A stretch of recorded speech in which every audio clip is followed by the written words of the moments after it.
வணக்கம். தாவேகா ஆட்சியில் குற்றச்சம்பவங்கள் தொடர்ந்து நடப்பதாகவும் ஆளும் கட்சியினர் சட்டம் ஒழுங்கை சீர் செய்யாமல் இன்ஸ்டாகிராம் ரீல்ஸ் மடைமாற்று அரசியலில் ஈடுபடுவதாகவும் அதிமுக பொதுச் செயலாளர் எடப்பாடி பழனிசாமி சாடியுள்ளார். இது தொடர்பான கூடுதல் விவரங்களோடு இணைகிறார் எமது செய்தியாளர் பிரகாஷ். வணக்கம் பிரகாஷ், உங்களிடம் இருக்கும் தகவல்களை சொல்லுங்க. மதுரை மீனாட்சி அம்மன் திருக்கோவில் அருகே 17 வயது சிறுவன் வெட்டி படுகொலை செய்யப்பட்ட சம்பவம் அதிர்ச்சி அளிப்பதாக அதிமுக பொதுச் செயலாளர் எடப்பாடி பழனிசாமி தெரிவித்திருக்கிறார்.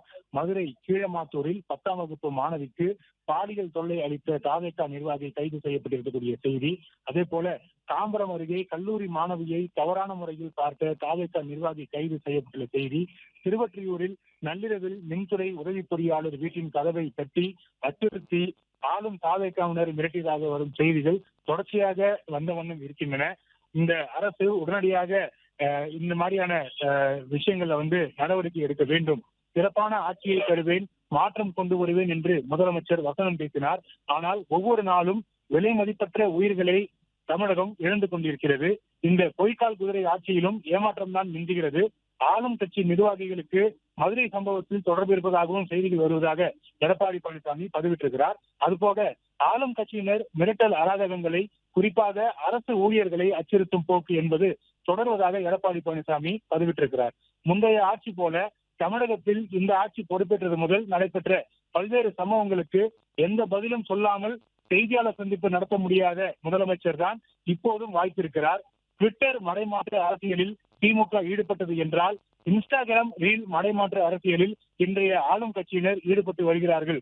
அவ்வளவுதான் வித்தியாசம் என எடப்பாடி பழனிசாமி பதிவிட்டிருக்கிறார். முதலமைச்சர் கோட்டைக்கு வருகிறார், கேரியரில் மதிய உணவு சாப்பிடுகிறார், ஆகா என்ன ஒரு மாற்றம் என்று ஒரு தனி உலகத்தை இவர்கள் கட்டமைக்கும் வேளையில் தமிழ்நாடு ரத்தக்காடாக மாறி வருவது பற்றியும், தங்கள் கட்சியினர் பொறுப்புணர்வின்றி போடும் அதிகார வெறியாட்டம் பற்றியும் ஒரு வார்த்தையாவது பேசுவார்களா என எடப்பாடி பழனிசாமி கேள்வி எழுப்பியிருக்கிறார். உங்களுக்கு வாக்களித்த தமிழக மக்கள் மீது கொஞ்சமாவது அக்கறை இருந்தால் அவர்களை காப்பாற்ற சட்டம் ஒழுங்கை சீர் செய்யும் நடவடிக்கைகளில் உடனடியாக மேற்கொள்ளுங்கள் என்று முதலமைச்சர் திரு விஜய் அவர்களை அதிமுக பொதுச் செயலாளர் எடப்பாடி பழனிசாமி வலியுறுத்தி இருக்கிறார். நன்றி பிரகாஷ், உங்க தகவல்களுக்கு.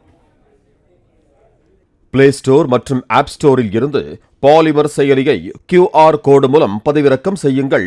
செய்திகளை உடனுக்குடன் பெறுங்கள்.